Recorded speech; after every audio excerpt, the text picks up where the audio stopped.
Howdy folks, and welcome to another episode of Mingles with Jingles. As usual, I hope you all had a good weekend. I've had a pretty good weekend. Spent most of it painting miniatures. For those of you who've been following my progress on Facebook and Twitter and now, Instagram. Let's talk about Instagram. About a year ago, for no very good reason at all, I suddenly decided, you know what, I should have an Instagram account. All the cool kids have got Instagram accounts, I should have one too. So I sat down on my PC, I googled Instagram, I went to the website, created an account. Then I thought to myself, I'm sure as most people do, I should start uploading some photos, otherwise what's the point?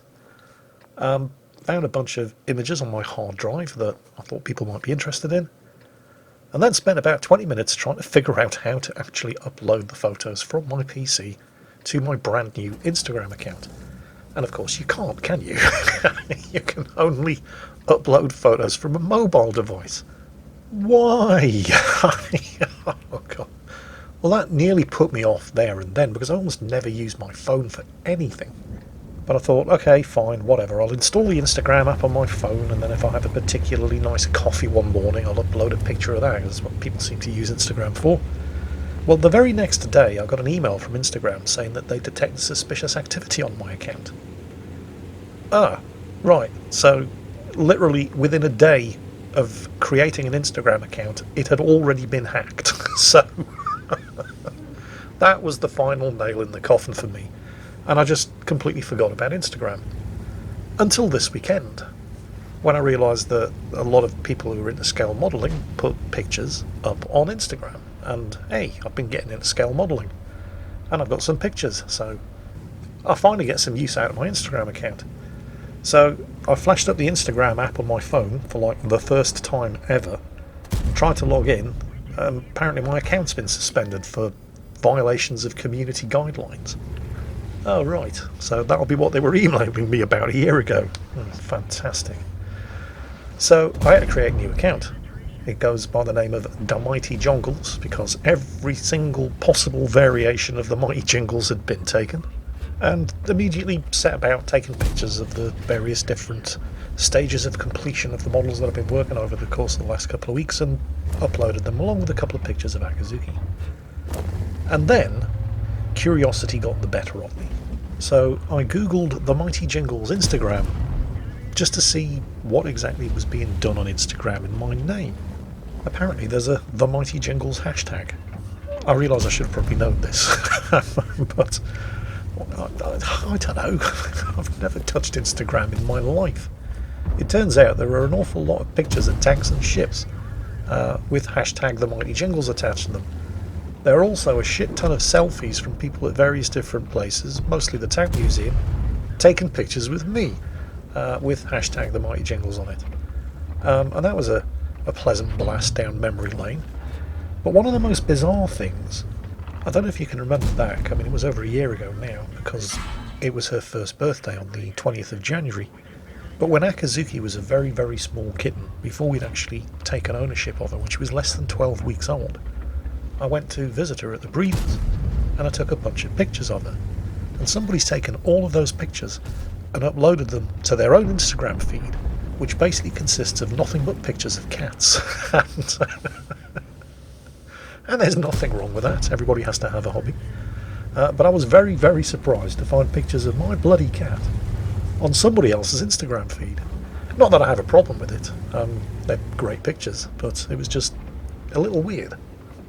All of which is, I suppose, an extremely long-winded and fairly typically jinglistic way of saying I now have an Instagram account, and you never know, if you're lucky, I may even remember to update it occasionally. So, why did I create the account? Oh yeah, that's right, yeah, pictures of things that I'm building. So, I've had to be really harsh with the whole modelling thing, because it's very easy to just keep buying models until you realise that you've got £300 worth of models and you haven't actually started painting any of them. So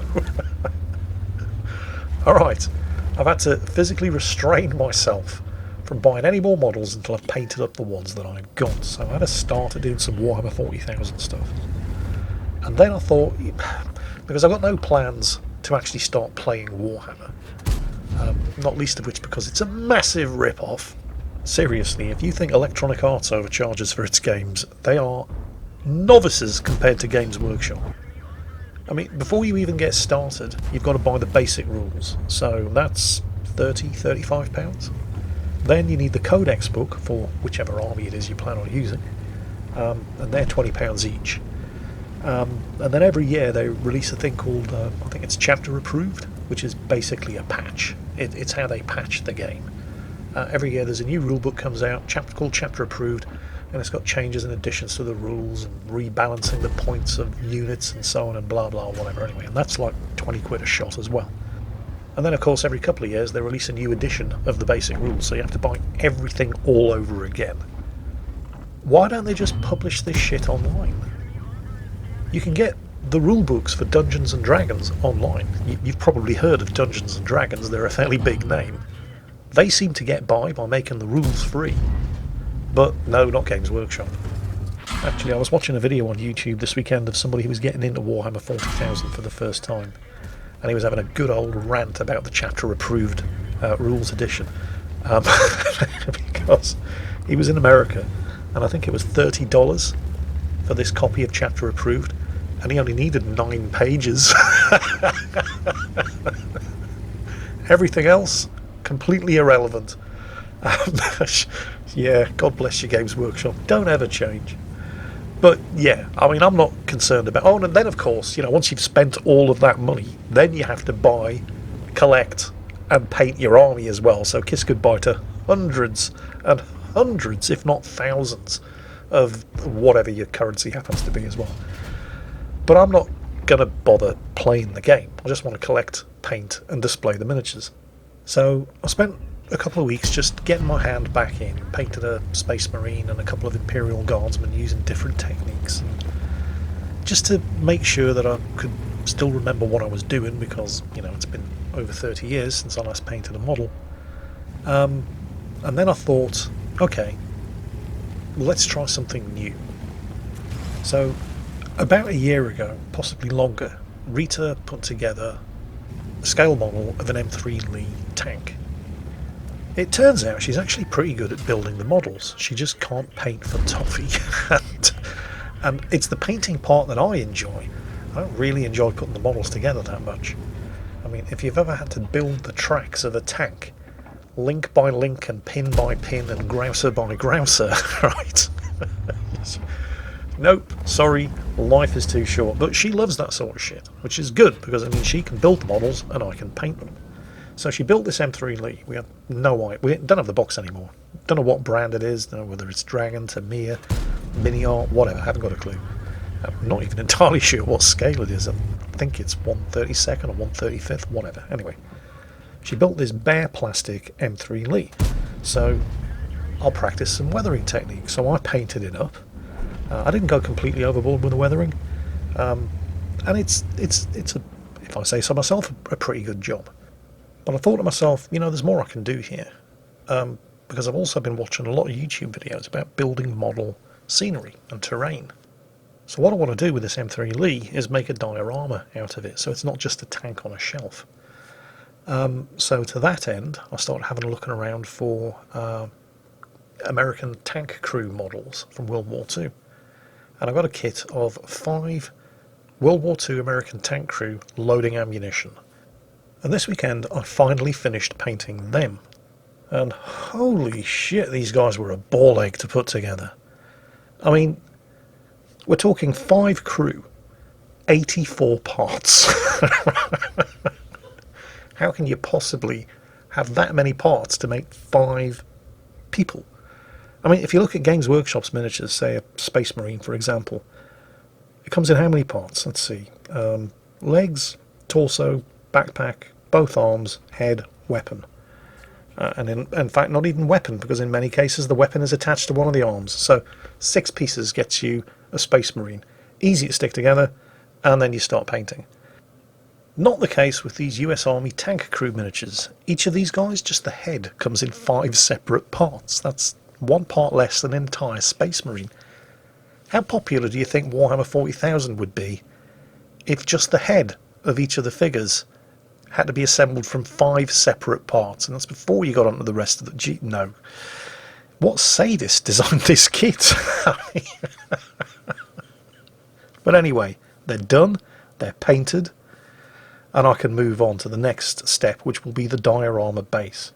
Once that's all done, the plan is to have an M3 Lee parked in a muddy track in the middle of northwestern Europe sometime in late 1944, with the crew all standing outside and on the tank, resupplying ammunition and refueling it. And that will be the first time I've ever made a diorama, so fingers crossed, let's hope I don't fuck it up.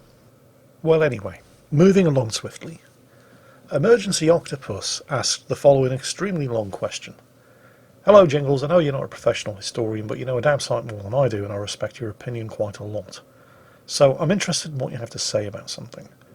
There's a pretty large community online of people who seriously criticise the German military, in contrast to the many people who seem to really admire it.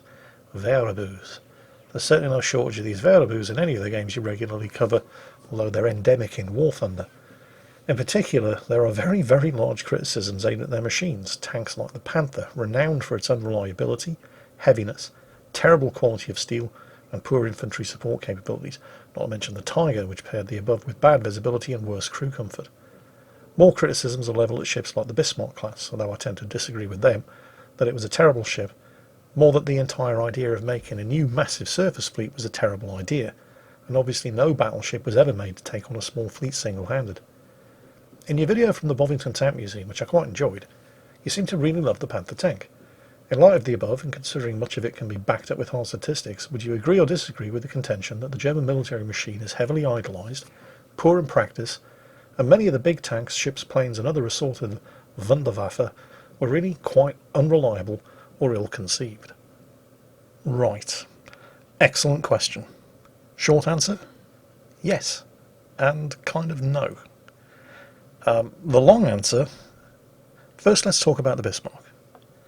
Anybody who says that the Bismarck was a bad ship is talking out of their arse. It was an amazing ship, as was its sister ship, the Tirpitz. They were both better than anything the Royal Navy had in service at the time.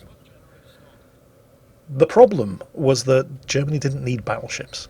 Well, that's not strictly true. You can argue that they did need battleships, but they didn't need 2 battleships. They needed like 20 battleships and hundreds of cruisers and destroyers, and that was never going to happen. They just didn't have the resources. If you're going to build a battleship navy, it needs to be a big battleship navy if you're going to fight the Royal Navy and potentially also the US Navy. Given the context of who the German Navy were going to have to fight, you either build a lot or you don't build any at all, and instead you take just a fraction of the resources and infrastructure that would be required to build a substantial surface navy, and you use those resources to build U-boats instead.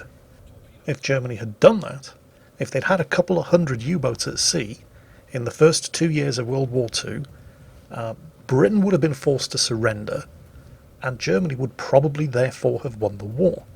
Because without Britain as a launch pad for D-Day, there would have been no invasion of Europe. In fact, it's doubtful the USA would have even entered the war, because with Britain out of it, there wouldn't have been any reason to attack American shipping convoys sending supplies to Britain. With Britain out of the war, Germany wouldn't have had to worry about sending resources to North Africa, to Greece, to Crete, any of the Mediterranean, wouldn't have had to worry about the Middle East, would have just been able to go ahead and dedicate all of its available resources to invading Russia. Don't forget, at the time of Operation Barbarossa, something like 80% of the Luftwaffe's Ju-52 transport fleet was tied down resupplying Rommel in North Africa and supporting the airborne invasion of Crete. And a large percentage of those transport aircraft were lost and never replaced. And all of this happened at a time when Germany was conducting a land invasion of Russia with supply lines stretching across thousands of miles of country with very, very few rail links and terrible roads. And you could make a pretty convincing case for the argument that one of the major contributing factors for why Germany didn't win the war outright in 1941 was because of logistics. The German army fought itself to a standstill. They ran out of fuel, they ran out of ammunition, all of their machines were worn out and breaking down, although one of the reasons why the Germans ran out of ammunition by the end of 1941 was because they'd actually stopped making ammunition earlier in 1941, artillery shells in particular. Hitler was so convinced that the war would be over by Christmas that they actually stopped making artillery shells. But even if they hadn't, they didn't have the logistics and supply train necessary to resupply ammunition to the forces at the front. Imagine how different that situation might have been if they didn't have to dedicate resources to guarding the Atlantic Wall, if they didn't have to not only field armies in North Africa and Greece and Crete, but also resupply those armies, losing a substantial portion of the Luftwaffe's supply air fleet in the process. And all of that happened because Britain was still in the war. In fact, at that point, it was only Britain who was still in the war.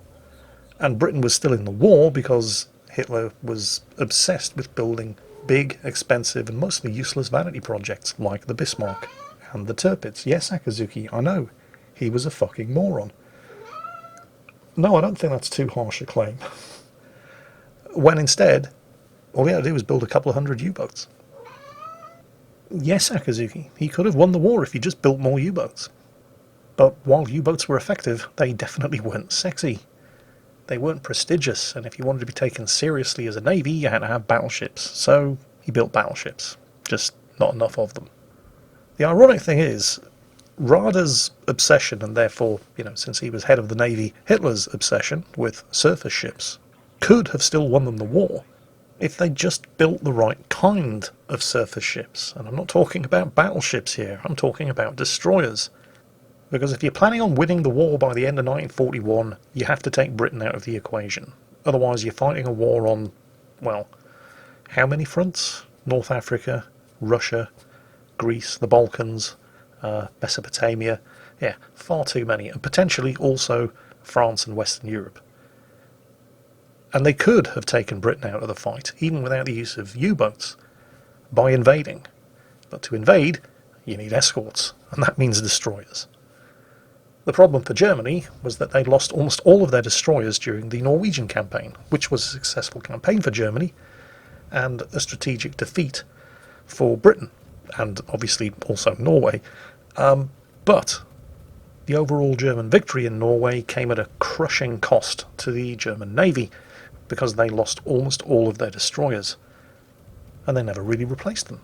And without a sufficient number of escorts, which they could have built if, they hadn't been spending all of those resources on the Bismarck and the Tirpitz and the Gneisenau and the Scharnhorst, but without all of those destroyers, you can't launch a successful invasion of Britain.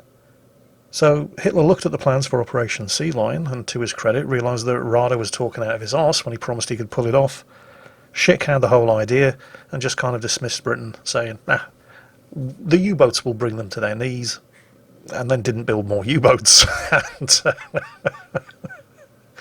Oops. So, yeah.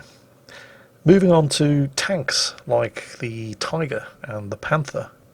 I do completely agree with everything that you said. The Tiger and the Panther were ridiculously over-engineered tanks. If you look at the precision engineering that went into, perhaps not the construction, but the design of the things, and it was just unnecessary. And this was something that I did point out in my top 5 tanks video, particularly when I compared the Panther to the T-34-85, and I believe that video was what prompted this question. Because the Russians built tanks that were good enough to get the job done, and weren't expected to last forever, because they weren't going to last forever. They were probably going to last 3 or 4 months before they got knocked out. Whereas the Germans designed tanks that probably could last forever. I mean, if you look at Tiger 131, that's still running on most of its original parts. But why? What's the point? Because it doesn't matter how well you design them, the chances are that your Tigers and Panthers are probably, on average, only going to last 3 or 4 months before they get knocked out as well. So a huge amount of unnecessary effort went into designing these things. And a lot of the technology was new and untried and untested, and in particular, I think the transmission on both the Tiger and the Panther was notoriously unreliable, and you could burn it out unless you had an extremely well-trained driver. But that's all right, because Germany had the best trained troops in the world, yeah. Well, you might be able to argue that case at the beginning of the war, and certainly by the middle and end of the war they had some extremely experienced troops, but they were running out of them at an alarming rate. And the new troops who were coming in, fresh from training, not so much. If you ever read, and I do recommend that you do read it, Tigers in the Mud, which is the memoirs of the German Panzer ace Otto Carius, when he was wounded in action on the Eastern Front, while in command of a Tiger, and sent back to Germany to recover. When he'd recovered, they put him in charge of the first detachment of Jagdtigers. And he was not impressed at all. In the book he recounts an incident. I think it was the very first time his Jagdtigers went into combat with these new crews. They were shooting at an American armoured column, Shermans, supply trucks, things like that, with this massive 128mm gun. I mean, why? I mean, why do you need a 128mm armour-piercing shot to take out a Sherman at a range of 1 kilometre? I have no idea, but that's what the Jagdtiger had. Although only the initial production run of Jagdtigers had that gun. They then ran out of those guns, and so follow-up versions of the Jagdtiger had the long 88 from the Tiger II. But anyway, the Shermans didn't have a prayer of beating the Jagdtiger's frontal armour at that range, but they could still hit the Jagdtigers, which of course they started to do, at which point the crews panicked. Oh my god, we're getting hit. And so several of them turned the Jagdtigers around and started driving away very, very slowly. Of course, now they're exposing their rear armour, and suddenly the Shermans started knocking out Jagdtigers because the crews panicked, because they didn't have the training or the experience or the discipline to know how to operate their machines properly. The Jagdtiger had other problems as well, of course, I mean, aside from there never being enough of them, but the 128mm gun was just so unnecessarily big that once you'd bore-sighted the weapon, it was only good for the first shot. I mean, it was a naval gun that had been crammed into a tank, and it produced so much recoil that couldn't be absorbed effectively that the first shot was the only accurate shot that you got, because after that the sights had been knocked out of alignment. So, but this was exactly the sort of thing that Emergency Octopus was talking about when he referred to the Panther and the Tiger. I mean, the Jagdtiger is just a more extreme example. Germany just kept building stuff that was far more complicated and expensive than it needed to be to get the job done that needed doing. Instead, they're building Tigers, Panthers, tanks that are ridiculously expensive and complicated to build, when they didn't really have the resources that were required to build them properly. And in many cases, because they were using slave labour, they didn't really have the technical and professional engineering expertise necessary to build them to the required specifications. And even if they had that expertise, they couldn't build them to the required specifications, because at that stage of the war, Germany was very short on resources, in particular some of the resources that are required to make the alloys necessary to build tank armour that doesn't shatter when it gets hit. And yet at the same time, what other alternative did Germany really have other than to continue building Tigers and Panthers?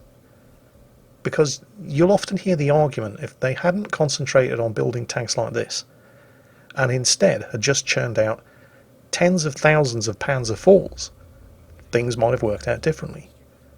Well, if they'd been able to churn out tens of thousands of Panzer IVs, yes, maybe. And if they'd been able to fuel all of those tens of thousands of Panzer IVs, then also, yes, maybe. But they were competing with the 50,000 Shermans that were churned out, and the 70 to 80,000 T-34s that were churned out. So they were never going to be able to build enough Panzer IVs anyway, and even if they had been able to build them, they wouldn't have been able to crew them or fuel them. So if Germany's never going to be able to outbuild Russia, Britain and America, what other option do they have but to continue building smaller numbers of technically superior tanks? I realise this wasn't deliberate. I mean, I know that Germany wasn't happy to just produce a couple of thousand Tigers and Panthers. They would much rather be churning out 100,000 Panthers supported by 20,000 Tigers, but it's what they were capable of producing. And it's probably the best thing that they could have been doing at the time. Don't forget, they were fighting a defensive war at this point. And yes, the transmission of the Panther and the Tiger was unreliable. and prone to burning out if you had an inexperienced driver. And by late 1944, a lot of the tank crews had inexperienced drivers. But if you're in a dug-in, hold-down position defending the cities of Eastern Prussia against the advancing Red Menace, what does it matter if you have an inexperienced driver? You're not going anywhere anyway. I mean, the Chieftain had a notoriously unreliable engine, but I'll take 30 Chieftains dug in and hold down against 100 advancing T-54s any day of the week. All of which I suppose is an extremely typically jinglistic, long-winded and roundabout way of saying that yes, I absolutely agree with many, in fact most of the criticisms that you and others level against German over-engineering and unnecessarily complicated and expensive equipment in World War II. But at the same time, given the context of what Germany had available and what they were expected to do with what they had available, notwithstanding the fact that this was mostly driven by Hitler's demands for bigger and better rather than anything realistically economical, but by a lucky coincidence, in my opinion at least, bigger, more expensive and more complicated was probably the best use of Germany's available resources at the time. And speaking of the time, it's now 1:15 in the morning in my time. I've been up all night doing this episode of Mingles with Jingles.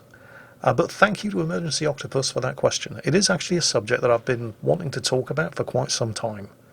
But it took Emergency Octopus actually asking the question on the Salt Mines Discord server before I got off my arse and actually went ahead and, answered it. So thank you very much for asking the question. Everyone else, I hope you enjoyed listening to me answering it, amongst other things. And that's it for this week's episode of Mingles with Jingles. I hope you all had a great weekend. I hope you're all going to have a very, very good week. And as always, take care, and I'll catch you next time.